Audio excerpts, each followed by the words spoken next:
This is the Rebel Scum Podcast. Available in video on YouTube and audio wherever you listen to your podcasts. Every week, Brock and James talk the latest rumors, news, and theories from a galaxy far, far away. Support us on Patreon for exclusive offers and join the Star Wars discussion. Patreon.com/Rebel Scum Podcast. Here are your hosts, Brock and James. You are always scum. Rebel Scum. Rebel Scum Podcast. Here I go again. Together. Gotta go for some White Snake. Rebel Scum Podcast. I'm Brock. This I'm is James. And we're here. We apologize. We just got back. Sorry, we just got back from seeing The Phantom Menace again in the theater 3 times. We apologize for not doing our usual May the 4th, Revenge of the 600s. We were busy. You made me go it alone with Fantasia, and we ruined everyone's weekend. That was the choice you made, and yeah. I didn't make the choice. The fans did. They're the ones that hate Andrew. Andrew and I did. Have you seen the? I'm just going into. Have you seen the clip that they showed in front of the Phantom Menace in the theater of the Acolyte? They showed a clip. It's not the same trailer. They showed the Carrie-Anne Moss clip.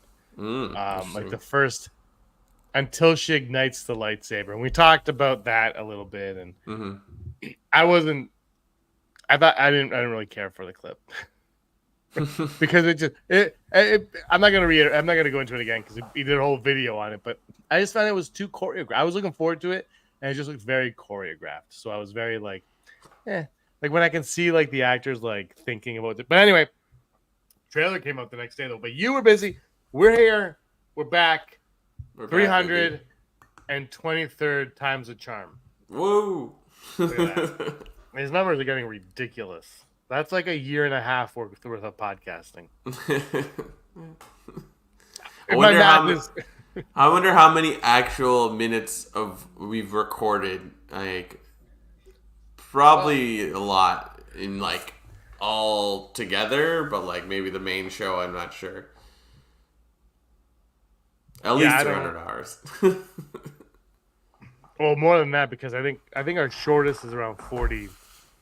Minutes, and our longest is like 2 hours or something. Yeah, exactly. So yeah, I'll bet you we average out to an hour an episode around there, at least, which I'm fine with because listening to us for an hour is a feat of strength anyway. So I don't know how people do it, but it's fun. I'm glad we're still doing it. I'm glad we're back. I'm glad we're back on this Monday Eve. This was your idea. You said we should do. I'm like, yes, do it. It's beautiful outside. And it's weird. It's like it's weird because it's that time of year where like it's still light outside. It's getting warmer. The Leafs aren't playing hockey anymore. It's like I'm like, oh, summer mode. I'm in summer mode. I'm ready for it. Let's go. I'm done with snow. Yeah, I came into the office and I'm like, oh, it's still light out. I don't need the lights. Is that natural lighting you got? No. This is it was like sunny for like 2 minutes and then the sun went down. I was like, all right. You're like the Revenant of podcasters is what I was going to say. That's good. So did you watch this trailer, the new Acolyte trailer 100,000 times? Like what or did you see it once? And I've watched it like 3 or 4 times. I just like, and like the first time was like I couldn't really hear what was going on. I think really the first time I listened to it with like being full attention was today. But I was in like right away. I'm like, yep, perfect. This is great. This looks awesome. Let's go. Because we are less than a month away from Acolyte premiering on Disney Plus. Pretty good stuff. I mean, I've said this before. It's like I don't really like. I love getting a trailer, but it's like, you've won me over. What were your thoughts? The poster won me over. I didn't know this trailer was coming because they had that clip in the theater for the Phantom Menace. So, and then in that clip, so the clip not to spoil it for anybody who doesn't want to see it, but it's the Carrie-Anne Moss fight scene. Mm-hmm. We see her with the lightsaber in the trailer. So the clip ends with her igniting the lightsaber. And then they show like a trailer basically afterwards, like a sizzle reel type thing. So I thought, oh, that's smart. You know, on May 4th, go see the movie in the theater, and then you get this. But this threw me off guard. Like I was not expecting this whatsoever. And so I watched it, and I honestly, I'm of two minds on it, to be honest. Like on one hand, I'm like, this looks like the story and the idea and everything around it fascinates me. I'm like, this seems brilliant. But when I watch the trailer, I'm like, sometimes I'm just like, it looks like almost like a CW show. And like, I'm like, I kind of wish that, I don't know what it is. It's just got this vibe. I'm like, it's the lighting or something. So like, I'm like really excited for it. And then I'm like, but why do you look like that? Like I wish you looked a little, like, I wish it looked a little bit grittier, like Andor. You know what I mean? Like just a little bit more like that. That's me. That's just me. I don't think that's going to ruin the show for me. You know what I mean? Like I think I could get past that because the plot, I think this plot, from first time we heard about it like 3-4 years ago, whenever it was, to now, I just feel like this plot is the most intriguing of all the stuff in the Disney era. Like of everything they've given us, this one is like this. I almost wish it was. I haven't seen it, but the plot makes me go, I wish this was a movie. Like it just has like that cool factor. So. I hope they pull that off, because if they pull that off, I'll be able to get past the whatever I personally think of the visuals. I'll be able to get past if they pull it off, and like the fight scene looked a little too choreographed. But then there's one in the trailer where they do like the ninja kick in the sky, and they're like, oh, look at me. I'm like that. I'm like yeah, I dig that. So I just, again, the plot, I didn't need this trailer at all. I don't think it told me anything new. They gave us that villain that looks cool at the end. Yeah. But, like, I didn't need that. I didn't need any, like, nothing in here gave me anything I didn't already know necessarily. Mm-hmm. It just kind of made me go, yeah, seems cool. But I still, Brock, I want to know your thoughts. I'm still on the train that Carrie-Anne Moss that's the first thing we see in the movie, basically, is her going wherever she's going. And then she's the Jedi that dies, and they all try to whatever. Like that, I think that this trailer kind of confirms it with that first shot of the lightsaber on the ground, because that's the same location that she fights in. So I think it's guaranteed she's the first one to go bye-bye. Yeah, because it's like, at first I'm like, oh, perhaps the Jedi and the Jedi Master and the Jedi student are Carrie-Anne Moss and Amanda Steinberg. But I was like, yeah, it doesn't really, like, the first trailer doesn't really, they fight, but that doesn't mean anything. And, this master-son character seems to be more forefront than anything else. Actually, pull up my share screen there. So I did some screen caps, and here's just sort of, I assume we see a younger black female that we're possibly talking about Amanda Sandberg, but like now we did see, I forget her full name, Jodie. She was married to Joshua Jackson. She seems to be from the same tribe that perhaps Amanda. So I wasn't quite sure if like that was the child version of her. Like I think they're trying to like confuse us a little bit, but yeah, this kind of shorter points to the right direction. Is like, oh, it's Master Son and his apprentice that are the two characters that we've been told about constantly. So yeah, I like it, and it's just like. This trailer made me think about it because you see Amanda Stenberg constantly. I don't have a picture of it, but like of her with the knife, like as the assassin, like just the knife everywhere. So it's like definitely like that's the student like who's given up the lightsaber, and like that says to me, it's like she's not Sith, she's still like killing machine, but like she doesn't use the things. She's not using the Force at all. So it's like. I was like, yeah, I like what's going on with that. So, I think she probably teams up with her former Jedi Master in some capacity, like not like kind of like reluctantly, right? Like they both don't like each other and they have to team up for some reason. Yeah. Here's what's her face? What's her actual name? Keen, Daphne Keen. So just we've seen her character, but it was just kind of cool to start the trailer, like, and you see the High Republic era Jedi robes is awesome. So and then I think this is like the first part of the trailer, so that's kind of cool. And there's the villain that we all the internet's probably losing their collective minds about. Actually, funny story about this villain is so I was like, oh, that's cool. I didn't think anything of it. And then Darth Ward, our good friend Rob, was like, oh, I don't like the villain. I'm like, what? He goes, everybody thinks he's this or that or that. I'm like, I didn't see any of that because I wasn't online all weekend, really. And I'm like, oh, I never even, I think, and I tweeted this out today because I believe, Brock, that we've forgotten that Star Wars was about, oh, look how cool that costume is. And somehow it transformed into who's in that costume. Yeah. Boba Fett was cool because Boba Fett looked cool. Vader was cool because Vader looked cool. It wasn't because Vader was Luke's father. It wasn't because Boba Fett was a clone. Like, none of that stuff mattered when we first got introduced. It was because they look cool. And I think we forget it's not about who's under the helmet. It's about how cool the helmet looks. That's why we buy the toys. We don't buy the toys for the depth storytelling. We buy them because they look cool in the sandbox. Yeah, exactly. It's just like, and it's just sort of like, it's you have it's always a character with the red lightsaber and an all black. So it's just like, this is your villain. But then like in Star Wars, there's so many different types of villain. Like, this is where we want you to look right here, this character.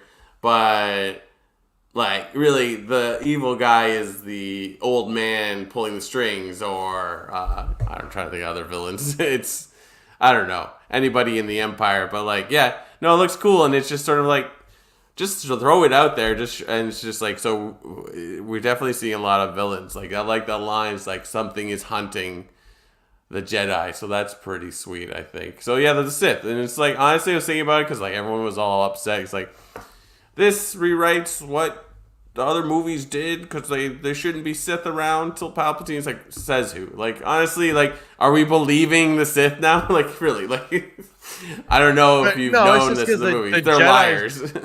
And the Jedi didn't know about the Sith. So if all these Jedi die or they don't tell the truth, then no one. Because also, the thing is, everyone's like, oh, they have to die or something. But the other option is they're like, no one speaks of this. Yeah, you just don't speak of it because if people find out that the Sith are back, then the Jedi might lose their power. Blah blah.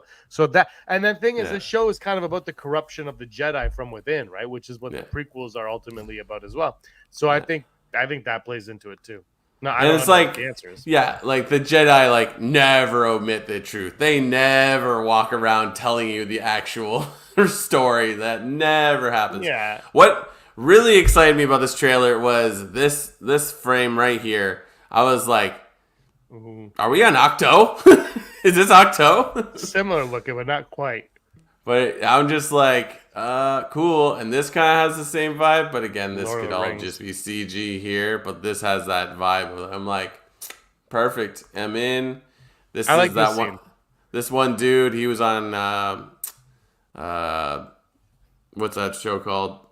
Game of Thrones, but like clearly, like the big thing with him was his eyes are going all black. So like, hopefully we're getting something mystical here. Some evil. He's the guy in the mask. He's smiley face mask. Yeah, exactly. It's like, here he is, surprise. So that was kind of cool. We saw that. I did this one. I was hoping to zoom in and see if I can't tell who it is. That's the only reason I took a picture. Is that somebody crawling up the side? Is that like a temple or something? Member. Yeah. And I took a picture of this because it's like Conjure Club. Yeah, it just looks cool. Like maybe this is like some group of villains they tussle with at the beginning of one episode and then they jail immediately. This guy kind of looks like Dexter Jetster, but I couldn't get a good picture of him. And that's pretty much it. It'd be nice to see that species in Star Wars again, to be honest. That's all it for what I have to show. But like, I'm impressed with the trailer. I don't know. I like it. It was. I think you got it right. Like, nobody was ready for this, so it's like, oh, fun. So then, the assumption is this is what people saw after the scene when they watched Phantom Menace? No, that's not it. It's different. Oh, totally different sizzle reel. Yeah, just different from what I saw. So it's like fuller, but I mean. The other one felt like more like a sizzle reel. Like, when you see a clip and they go, dude, look at how cool this show is. That's how it kind of was. And Yeah, you should. If you can check out that scene, I'm sure it's somewhere online. The scene that they showed with Carrie Moss, because I just felt like for me, and this is I was saying this to Andrew. I was like, I have this. I'm not crazy into action anymore. I've realized like action doesn't draw me in. I'm more into. I'm like just sit down and have a conversation. That's what. But this it just felt to me like it was like now my hand goes right, now it's gonna go left, and you're gonna do that, and like it almost felt like they were too thinking about it, and it wasn't organic in a lot of the ways. Where I mean, the full show, maybe I'll change. Maybe I won't notice it when I'm watching it. And I'll be so sucked into it. Again, not gonna let that deter me from anything because the plot of this thing just sounds remarkable. Although Skeleton Crew, they kind of had another. They snuck out like some in a magazine or something, did an interview, and they snuck out some stuff, and that sounds awesome as well. So I'm on the next 2 live action Star Wars shows sound phenomenal. I haven't seen Tales of the Empire yet. I don't know if you have. I haven't seen it yet, but I heard it's great. Yeah, I watched it. It was great. I totally forgot it was coming out. So to wake up on May the 4th, I'm like, oh, perfect. And like crush most of the episodes in the space of an hour. Because I think the longest episode is maybe 18 minutes. I don't think anything goes over 20 minutes. But it just delivers immediately. So here's that's funny that you say that because the Acolyte, the length of the shows have all come out and they're between like 30 and 40 minutes, like every other live action. But that is 12 plus minutes longer than Tales of the Empire, which everybody loves. But everybody complains that the Acolytes, like they're like, how come it's going to be short again? Oh, short. It's like, so, I don't think length matters. I think you got to tell a good story. I think season 1 and 2 of Mandor, I don't think you ever felt. I mean, the first episode of season 2 is an hour, but I don't think you ever felt the length of any of those because I think they just cut the fat and they get to it. I think again, season 3 is when problems started to emerge because that felt more like a movie. I am curious with Acolyte if it's going to feel more like a binge show or a weekly show because obviously it is weekly, but the first 2 episodes are being dropped at once, and I imagine they'll feel like one big long one. Which again, because the thing is also, Brock, is like when you do a weekly show, as much as I want it to be, as much as it should feel episodic, you can still have a cliffhanger once in a while. Like one is like next week, you got to watch next. Like that still happens. I grew up with Adam West Batman. That was every single episode. Same time, same bat channel. You still want that to happen.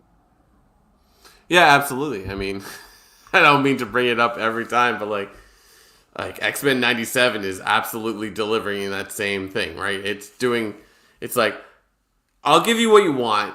You want that nostalgia vibe, or you want to see these characters again. And then it's like, here's a cool little story. And then here's another cool little story. And then here's a like little detour of like, hey, what it would be fun if we all just hung out. And then they, boom, hit you with like this episode where you're like, whoa! And it's just, do you like my description? It's just sound. What? It's I'm gonna when I get Disney Plus back, I am gonna watch that show. So I love you're selling me on it. But like, and then it goes down. It goes back to like get some threads back together to drop a few things, and then it goes. Now it's like the rest of the season. Like there's a whole episode that just deals with the fallout of episode 5, and now.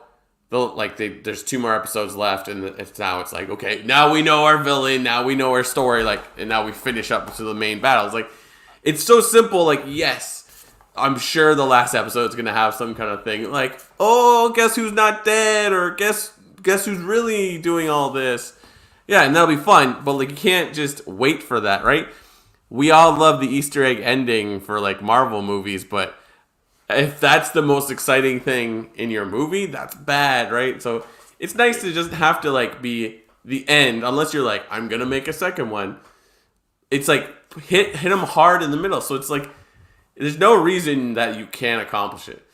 And to go back to like Tales of the Empire, it's like you can tell a really, really good story. Granted, maybe people that haven't watched Ahsoka, that has all the Elsbeth Morgan characters, and then if you haven't watched Clone Wars, you don't know who Barriss is. So it's just like, outside of that, it still kind of gives you something. Like you it's explained to you why they are the way they are, and it's just simple like that. I think maybe it's successful because it's like, you know that who's watching this has probably seen it, but then maybe the other spin is like, let's just write a story that's interesting to someone that knows nothing and someone that knows everything. And it's a great success. I don't know, maybe animation can achieve things faster, I guess. I don't know. Like, solid show.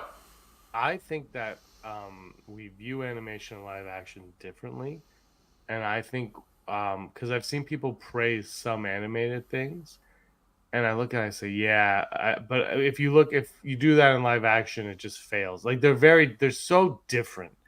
Like things work in animation that don't work in live action, and you can. I think there's a disbelief that your mind can go to a little bit easier on animation as well. Yeah, Like things that happen and dialogue. Everyone praises, and sometimes animation but it doesn't sound real. It sounds like it just. There are things that just our brains compute differently with animation versus live action. So I think they're viewed very differently. But one thing you bring up with X-Men 97 that I want to ask you your opinion is because you're like, they do this, this, and this, and pow, pow, and bang, bang. But do you think like when they do things that kind of shock awe or go a little bit off the track a little bit, do you think that you go, maybe not you because you're into stuff, but like, do you think most audiences that go along with that because the series has been loyal, because they've bought into what X-Men, the X-Men that they're a sequel of, they haven't forgotten that, and then when they want to change something or they want to go off that path, they've earned the right to do that because they've kind of gotten your trust in the first few. I haven't seen it, so I don't know, but I'm just asking because Star Wars, I feel like sometimes they do things and but maybe they haven't earned it yet. Well, like what you were saying at the beginning of that statement, where you're like, animation and live action are looked at differently.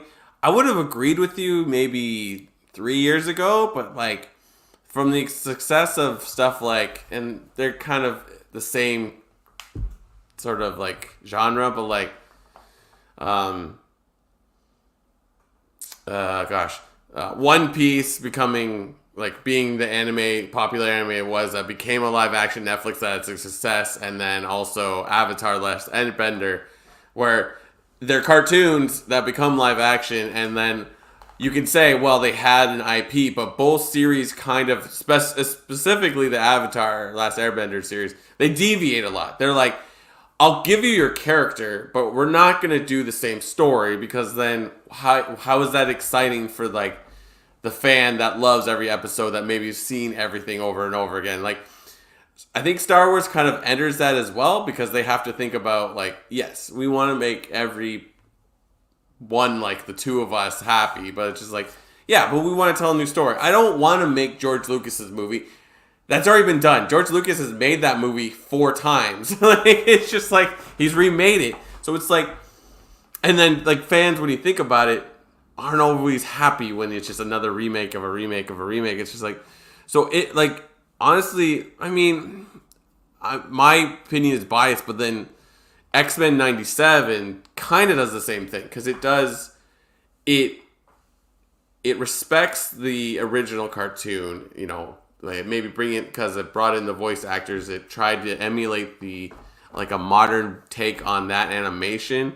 It also like makes references to things that happened in the old show, but then it also does its own thing by like blending in new things that happened in the X-Men comic prior, like in the last 20 years, or just like stuff that the new show, the original show, never really touched, but then made it like do its own thing at the same right? Like, it's just like, there's that episode where Jubilee goes to the Mojo verse, and they literally animate a Sega Genesis. They call it a Motendo because it's Mojo, but it's a Sega Genesis, and the cartridge looks like I'm gonna totally screw up the title of it, but X-Men: Age of Apocalypse or Rise of Apocalypse. I don't know. You've seen it. It's like animated exactly like that.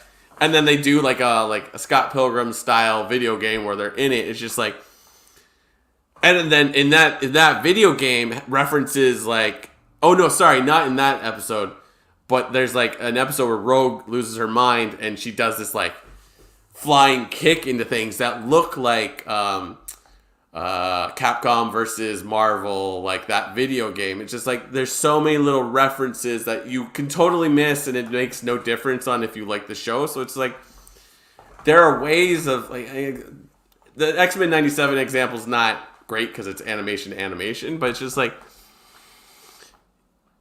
I don't think there's a reason to like not assume like, oh, this couldn't work, or like I just like I think it's writing. And I think Acolyte has a good chance of being just as good as like a Tales of the Empire, because if you don't have a good story, it's just guys with laser swords, right? It's like it's not to put him on blast again. It's just Rebel Moon, where you're just like Rebel Moon. It's like, yeah, I can see where you're going with trying to be Star Wars, but it's just like you just don't get it, right? It's just like it's not quite right. So I don't know. I'm like, I think we all know I'm excited for Acolyte just like you are. So it's just like, it's gonna be exciting. I hope we're not wrong. Like we have a month to know what's this gonna be like. So I've never seen anything else by Leslie Headland. Headland, yeah. So I don't know what that means. I have no opinion about her work one way or another. I am excited to see what we have here. It looks exciting. I just 2 episodes, June 4th, 6th, whenever it is. Can't believe it's all happening. So yeah. So I really want to see X-Men 97 though, and Tales of the Empire. And The Simpsons is having a May the 4th show on May 10th. On May 10th. It's going to be called May the 12th Be With You or something. And it's going on May 10th. That's awesome. That's so great. It's weird that it didn't come out on the 4th, but whatever. I don't have Disney, so I don't have an opinion on that either. I'll watch it when I get to it. I'm sure it'll be fun though, because they usually do fun stuff with those Simpsons shorts when they tie in with the science Star Wars.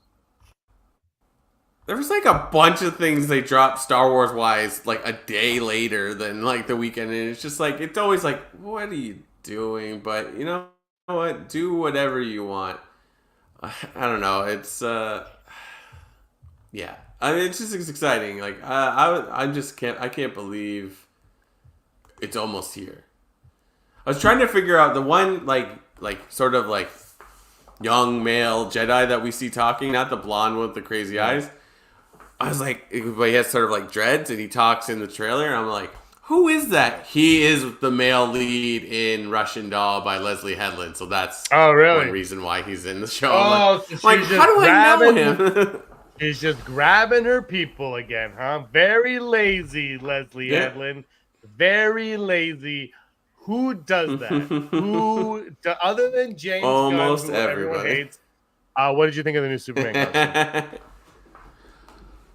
Great, whatever. I'm just like cool. It's red and blue. Wow, crazy. I know. Like he looks like I can't remember. Cool, whatever. I didn't care one way or another. It went away. And if you wanted to put him in the blue and white electrical suit, I'd be like, let's do it. Like it's just I don't. It's like great, cool, yes. Like I thought the picture was cool. I really like the picture. I'm like, oh, that's a nice looking picture. But yeah, it's Superman. Like he just, it's nothing to get super excited about in a world where it's like, if it's all in a world where you can say to like an AI like, hey, make a Superman look like angry while he's like something's exploded, and it's just like, great picture, no disrespect. It's just like I'm like, cool, very cool. Can I get a trailer, please? Thanks. I think the weird thing is like it was clearly planned that was coming out today. Like they clearly they know when they're gonna release things, and it's like the one thing I do appreciate about it, because people were like, what's the symbol gonna be? What's the costume? And then they kind of been releasing it. Because I don't want to see the plot. I don't want to see any cameos. I don't care about that stuff. But there are things that don't need to be secretive anymore. You know, Superman's costume, the way Superman looks, don't make that a secret. I know what Superman looks like. I know what he looks like. I've lived my entire life with Superman. I was just thinking today, because when I saw the costume, I'm like, yeah, whatever. But I was thinking about this book I had when I was like in preschool. I have Aaron has a picture of me on. It's like I painted a rock blue and I stuck my picture on it. And I'm wearing a Superman shirt where he's ripping the chains, and I have like white hair, and like because that was like the big symbolism back then, right? But I had this like book, like a toddler book, like I think it was all cardboard, or whatever, and in it, Ma Kent like knitted Superman's costume out of the blanket that was in his pod, spaceship pod that came in. And I'm like, that is what we need in a movie. We need Ma Kent knitting from the fabric of the ship his Superman costume, because if it's not that, to me, it's just not canon. Nick Cannon. He's hilarious. I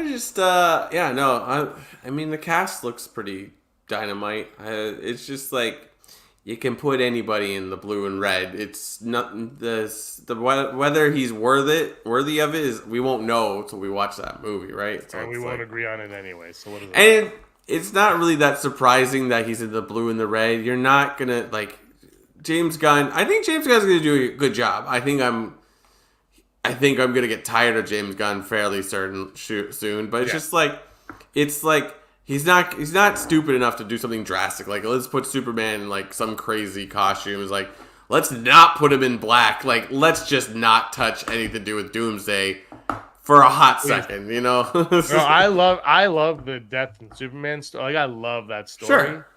But freaking putting Doomsday in the second movie is like, what do you do? Like, you just. What? That's your like? No, we haven't even had like Superman hasn't even been on Earth yet. Like, let's give him some time to breathe here.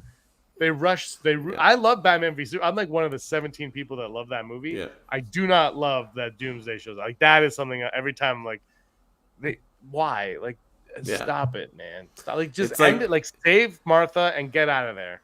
The obsession with like putting Dark Phoenix into an X-Men movie. I'm like, just like when I went to the panel for the original X-Men show, like the host said to the producer that was there, he's like, "You're the only one to successfully put Phoenix / Dark Phoenix on screen." I'm like, that's pretty true.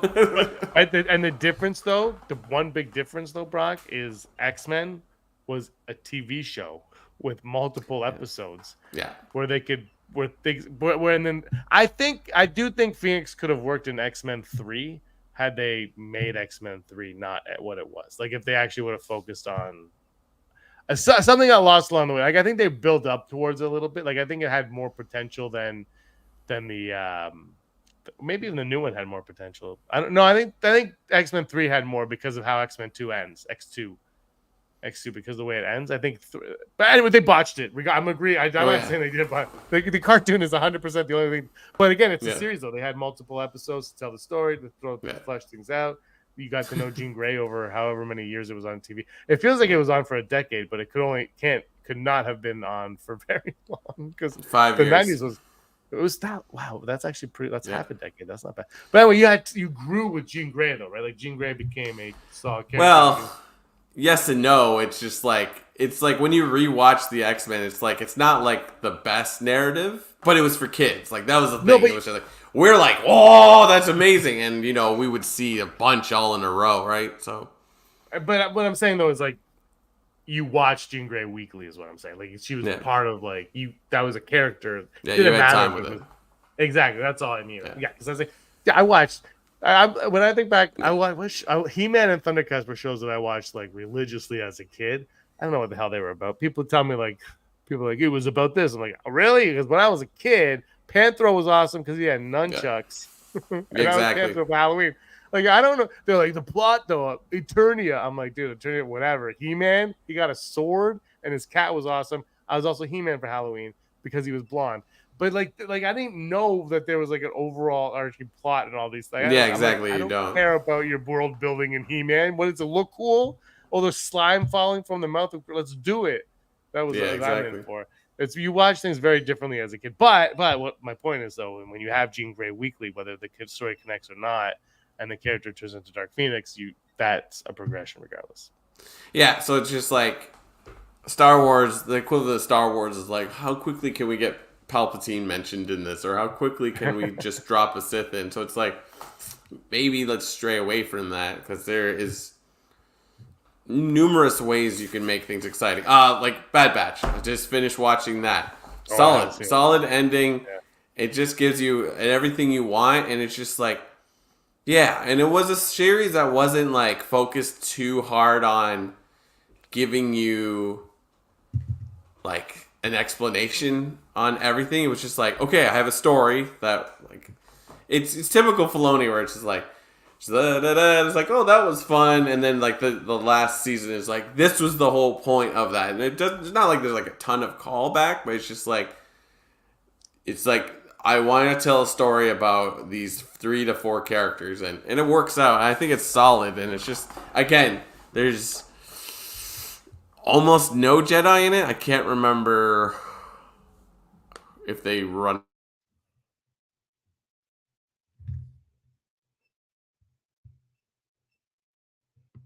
But it does well. It's like,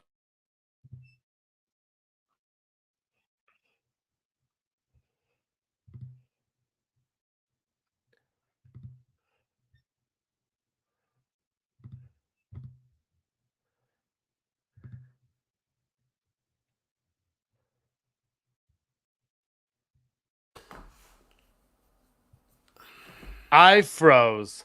yeah. How much of that did you hear? Not much. Not much. All right, cool. Do So, you wanna say it anyways, again, the or do you Bad wanna go Batch. to blind ranking. No, it's all. I mean, basically, like the Bad Batch is just like what you were saying. Like it's there's a cool story in it, but then that's like just visually the characters look cool, right? It's just like you got your strong guy, your smart guy, your leader, your angsty guy, and then the sidekick, right? So it's just like, oh, I love this. I love it. It's basically the Ninja Turtles. You're like fun. So solid show, and I was gonna say this was in that episode, but it's not. It's in.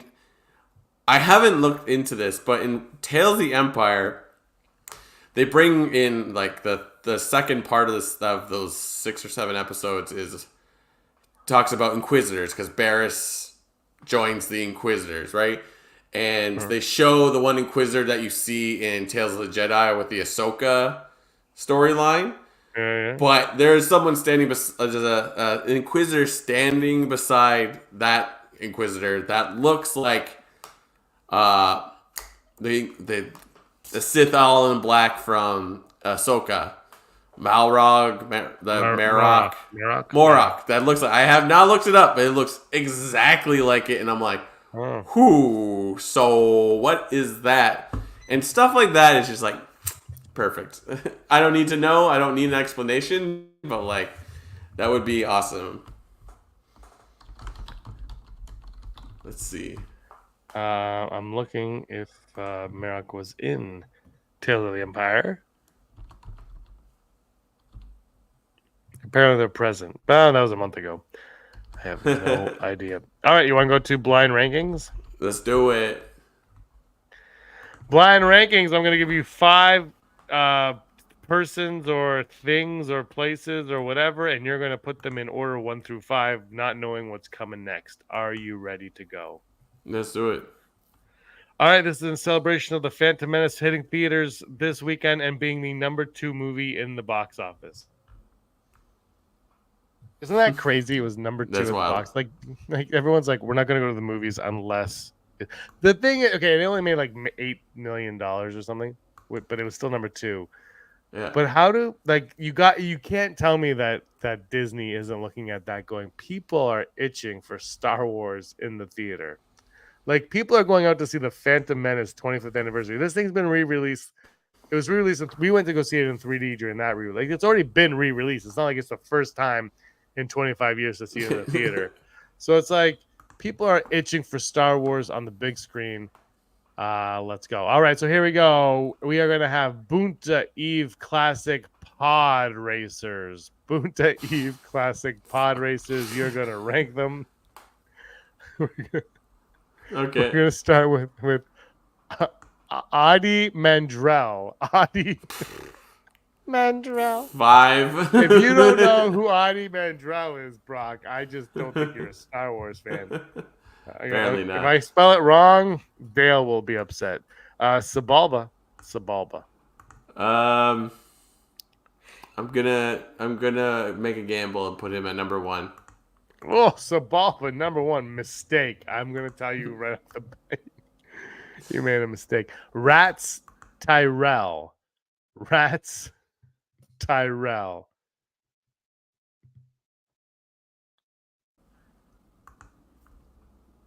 If you answered, I froze. Rats Tyrell. 4. Rats Tyrell. Anakin Skywalker. Oh, okay. Number 2. Anakin Skywalker. Also a mistake. And number 3, which is really number 1. He's the reason Star Wars exists. Ben Quadinaros. Ben Quadinaros, number 3. So you have Sabalba, Anakin, Ben Quads, Rats Tyrell, and Odie Mandrell. Everyone's favorite, Odie Mandrell. Ben Quadinaros, I will die on the hill that if his pod works, he wins that race, and Star Wars doesn't exist. There is no Star Wars. Anakin stays on Tatooine, never leaves, and it's just about trade disputes from that point. What happens, Brock, if Anakin loses that race? He doesn't go with Qui-Gon. I know he doesn't leave. What does Palpatine do? Like, what does CVP do? What is his plan? Like, he's kind of just like, I guess I'll be back. We won't have like a tough guy to take over the Jedi if that's the case. So I think really, Benny Quads could have won. I mean, I don't hate it. What if like series for Star Wars would be cool? Like, what if Anakin did not turn to the dark side? What if I don't know, like what's his face? Mace Windu didn't die. What if what if Han escaped Cloud City? Right? What if Ben Quadinaros is Force sensitive and he knew that Anakin had to win that race, and so he damages his own pod? This is starting to sound like we're in an amazing television show on Disney Plus, Tales of the Pod Race. We're in oh god, what is the Superman villain we were just talking about? Brainiac? No. Like the one that kills Superman. Oh, Doomsday. We're in Doomsday Dark Phoenix territory. We're like, I've run out of ideas. Maybe we do the Jedi. It's like you got all these characters. I can't. Let's just I don't know. Kill some of the characters. Oh. But yeah, boom. Will Benny Quad show up in the Acolyte? Those are our blind rankings. Thanks, Brock. That was fun. I love the pod race, and I don't care what anyone says. I will bring that up again. And now we go over to Never Tell Me the Odds. Never Tell Me the Ability of successfully navigating an asteroid field is approximately 3,720 to 1. Never tell me the odds. I botched that big time. 323 times. I can't get better at it. Never Tell Me the Odds, brought to you and me and everyone that likes this podcast by patreon.com/Rebel Scum Podcast. If you like, why don't you flawless execution and get that extra content when we put it up? Who knows? Whatever. Just support us because we like to talk about Star Wars and all that jazz. And those people that like what we do are Heidi Feder, executive producer, Barry Brophy, Dennis Allen, Randy Kenobi, Mary Kristen Aton, Dale Erdman, Phil Staniforth, Rez, Scott D, Josh Price, Matt W, Frank Perkins, Neil Lowry, Cosmic Girl 02, Gleek Play 1, Den and Nerds, Disney Desi, Charlotte Rumpasek, and Jeff Wilson. Thank you, everybody, for all of your support. Speaking of Dale, he just woke up. Wow, people are in the chat. Awesome. Anyways, what are the odds today, James?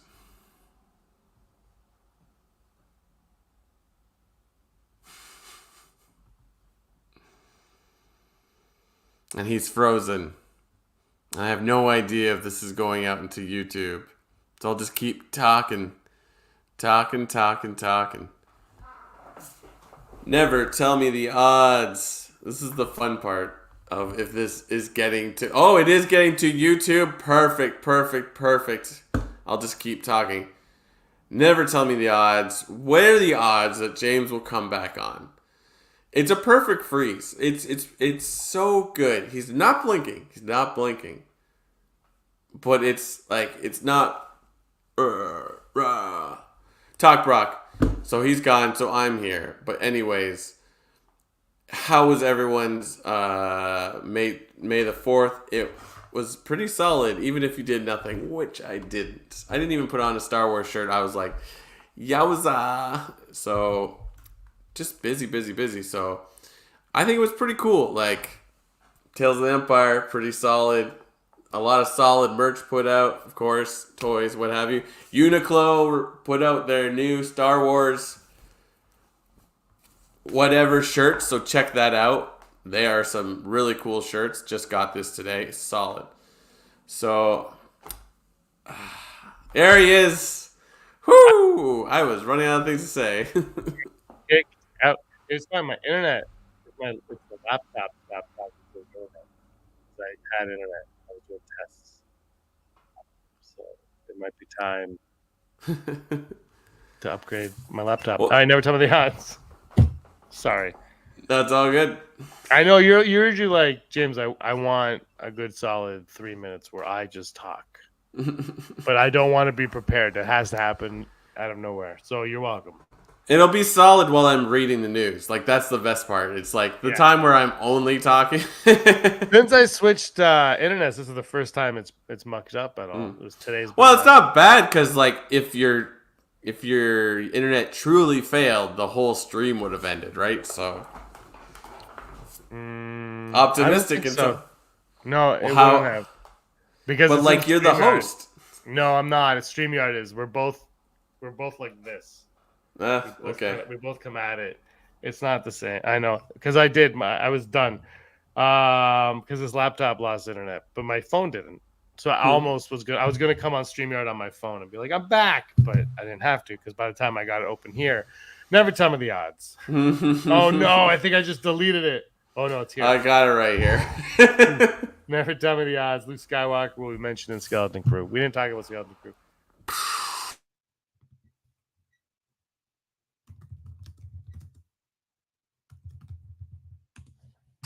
I'm gonna go like 80%. Like it's during a Skywalker era, right? So like, come on. I'm gonna go 30%. 30% on Luke Skywalker being mentioned. I feel like the creators of these things want to stay away from Luke Skywalker now. I think everybody's afraid to touch him, but he should be. But 30%. Never told me this. So I don't know if you heard this, Brock, but Phil Tippett, I believe Phil Tippett's gonna be working on Skeleton Crew, and they pulled somebody else out of retirement or something to work on it from Lucasfilm. So that ties into this one. Multiple Rancors will be in Skeleton Crew. We're gonna get multiple Rancors in Skeleton Crew. I don't know. Would you want to get pulled out of retirement to do the same thing you already did? I'm gonna go full Brock on this because it's been a while. So why not? Well, we did get Rancors in Boba Fett. Yeah. So I don't know if it would be Rancors. So I'm with you on. Lost your mic.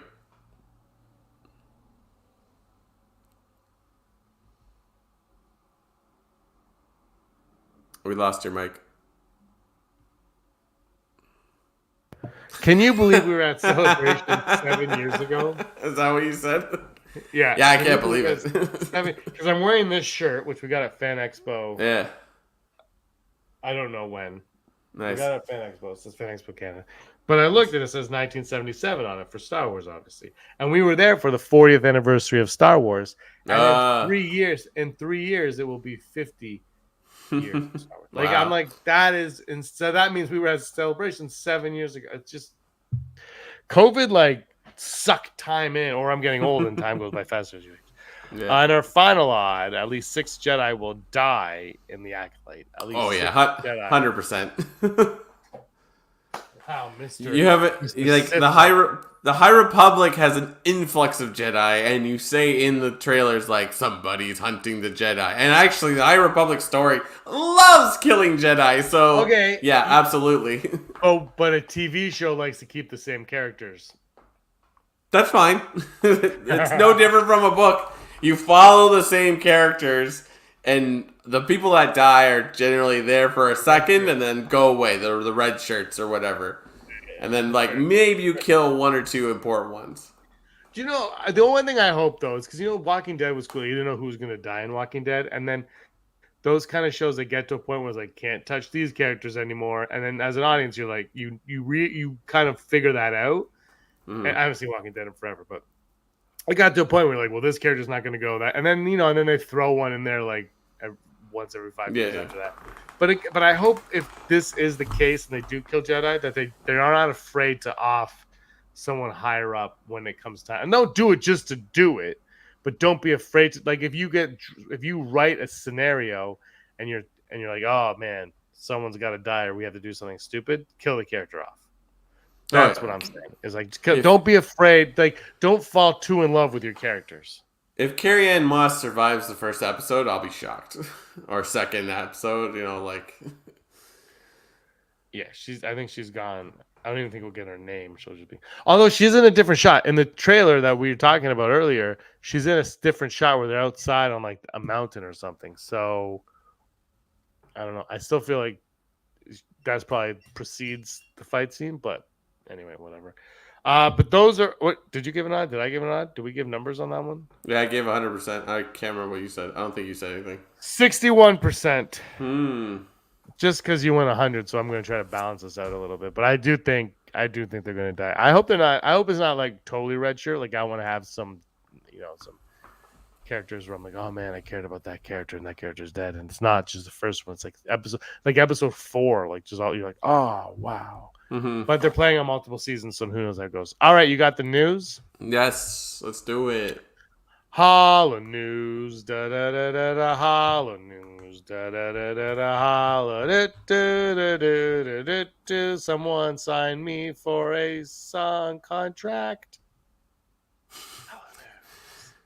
Holla news, the news you need to know right now. The silly and popular online Star Wars fan theory that Jar Jar Binks was actually a secret Sith manipulating the events of the prequel trilogy is officially still not canon, but a newly announced non-canonical LEGO miniseries will feature the evil version of Jar Jar, complete with red lightsaber and evil voice. Announced on May 6th and not May 4th for whatever reason, Star Wars Rebuild the Galaxy is an upcoming 4-part LEGO miniseries that will feature familiar characters, locations, and ships from the franchise, but twisted into new and remixed creations. For example, X-Wings and TIE Fighters are now mixed together to form TIE Wings. Another example, Darth Jar Jar, a red lightsaber wielding voiced by the original Binks actor Ahmed Best. So respect. Let's see some Darth Jar Jar. Exciting news. Phantom Menace is back in the theaters, and it made an estimated $14.5 million at the global box office this weekend, and an impressive total for a re-release of a film that is a quarter century old.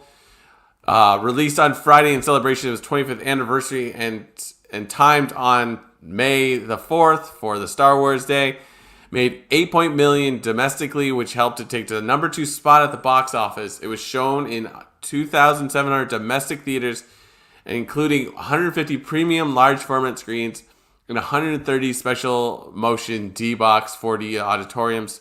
Just so you have a comparison, 40th anniversary re-release of Star Wars Return of the Jedi opened to 5.1 million in April of last year.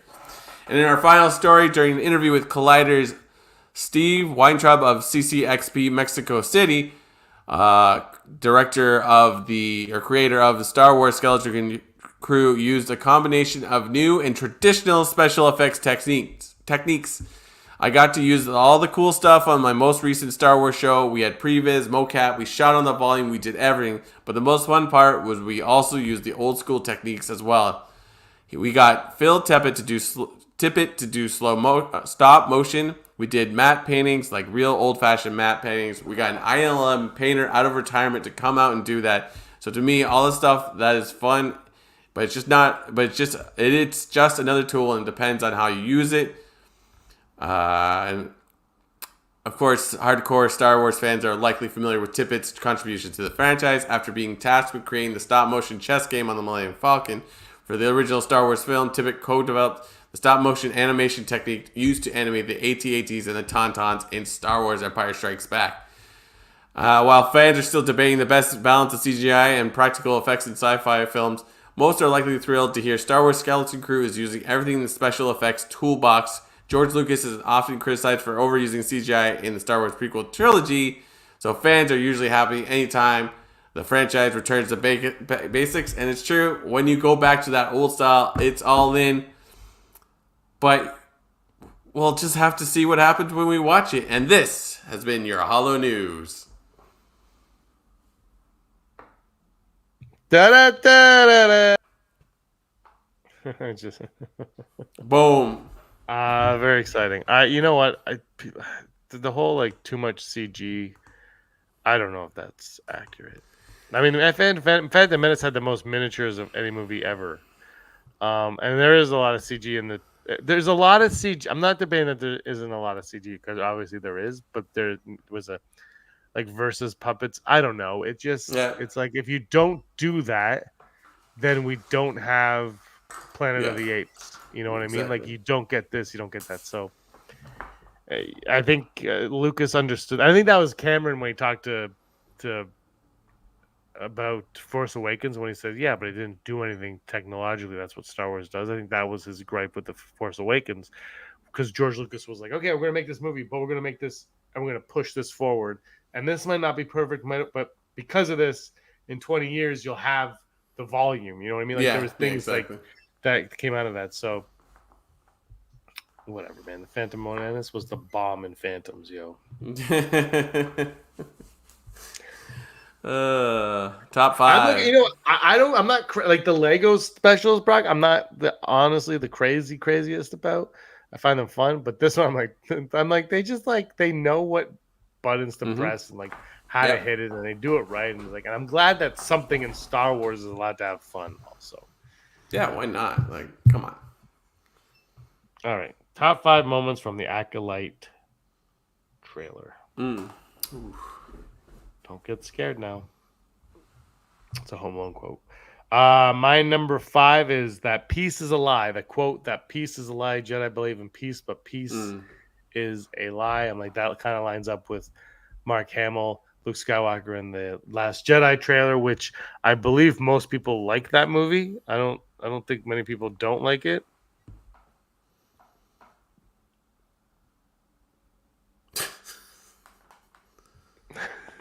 It's like, did you freeze? Go Star Wars. Yeah, That's my number 5, I'm just going to get it out of the way. The reveal of whoever this Sith, if he is Sith, at the end, or he or she, we have no idea. The shadowy character with the red lightsaber. Let's just show it. Perfect, done. It's like, if you're throwing that out now, it's like, there's probably amazing other things happening in this series. That's, like let's go. And when they reveal that that's Snoke, I'm going to be so thrilled. I'll be in. Like, whatever will finally explain that. You know what's funny is like it wouldn't really make sense now because Snoke is in a test tube. But like it kind of would have been cool if we didn't really get an answer on Snoke in the sequels and we're all like, well, that was stupid. And now they're like, guess what? He was in this the whole time. I'd be like, you son of guns. That's perfect. But that's not how it's gonna work, because whatever. My number 4 is when the Jedi dude, you showed the picture of him earlier, falls to his knees. Yeah. When he falls to, he's the guy you said he was from the Game of the Thrones. Yeah. He's not from season 1 because that's the only season I've seen. But he falls to his knees and he's got black eyes, and I'm like, what is going on here? I like this. Yeah. Mine is gonna be the line, something is hunting the Jedi. I don't even know if that's actually the right way of saying it, but it's just like simple. It's like, okay, that's what's happening, and they're on a journey to figure it out. And that's enough. Like, if that was all we knew about this movie, would you not, or show, would you not be in? Like, that's enough. Yeah, that's it. Perfect. That line, yeah, you're dead right. That line. Mine, you kind of brought this up earlier, is when villain A holds the knife up to X-23. I'm like, oh, yeah. So that's my number, the throat. I'm like, ooh. My... Wait for that freeze. Perfect. My number 3 is going to be similar, mentioning the knife. Like, I really, saw them pushing that, Amanda Steinberg's character. She has a knife. Look at the knife. Look at it. She's going to use it in the third act. No, it's just so I think I'm going to go with my theory that, she doesn't want to use her lightsaber anymore, so she'll use another non-Jedi weapon. So I'm like, yeah, let's see this knife. What if the knife is like geode and the knife is a Jedi? What? Geode's the rock Jedi. What if it is a knife Jedi? They never return to that character. I totally forgot about that. They keep the characters that around that thing, but they never come back to that. I forgot about that. That's a wild.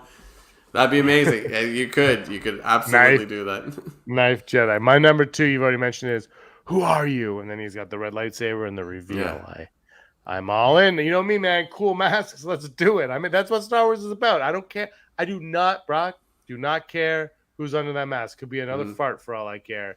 Just bring a cool mask. I stole the fart joke from pitch meeting. They said that it was a fart, and I laughed. It stinks. Number 2 for me is that Octo looking island. I'm like, please be Octo, please. It's Oc 1. It's Oc 1.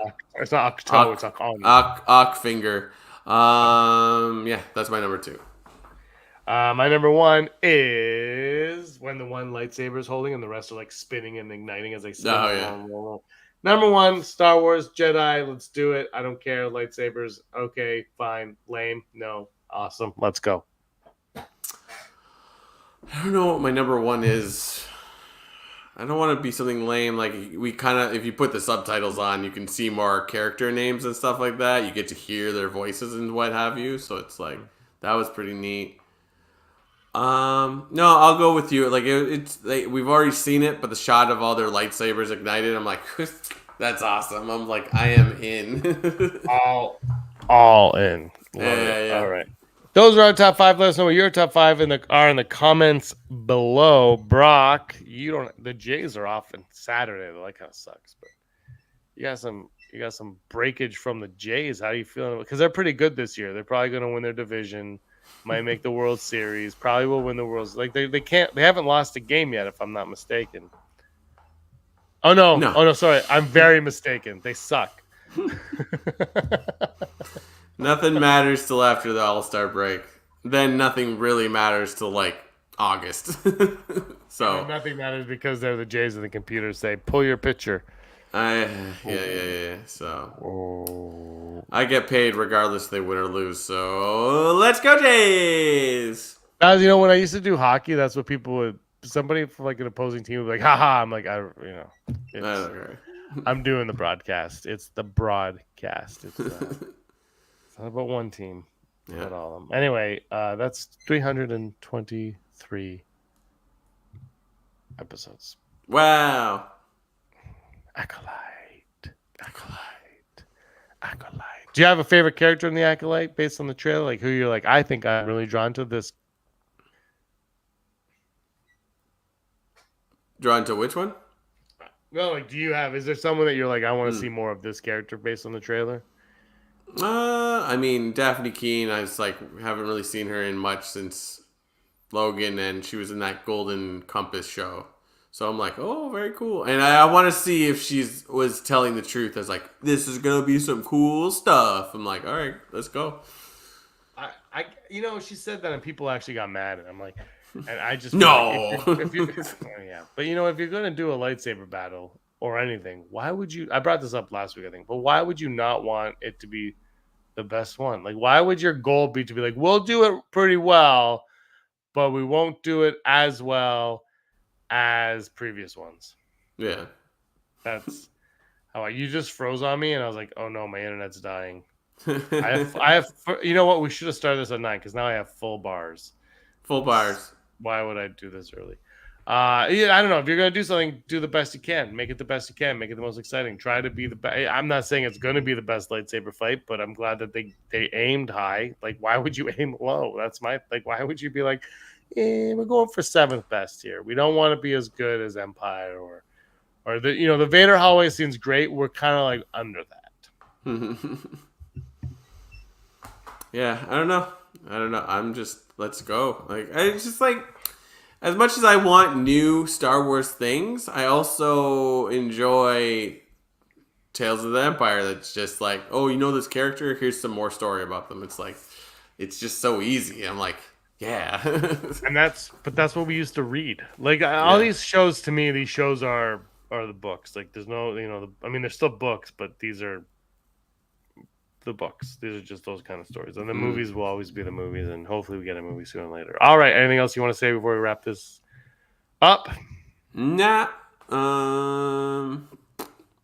May the 4th be with you, because we didn't really say it. So, happy Star Wars Day. Happy Star Wars Day to everybody. May the 4th be with you on this. You know what? Star Wars tweeted out today, Revenge of the 6th. We do Revenge of the 5th, which I think most people do, but Star Wars tweeted out Revenge of the 6th today. So, maybe because Cinco de they don't want to ruin Cinco de Mayo, so maybe Cinco de Mayo. Somebody, I saw a skit where someone says Cinco. I think it was anyway, Cinco de Mayo. Maybe they don't want to ruin that. All right. Anything else you want to say? Nope. Thanks for listening.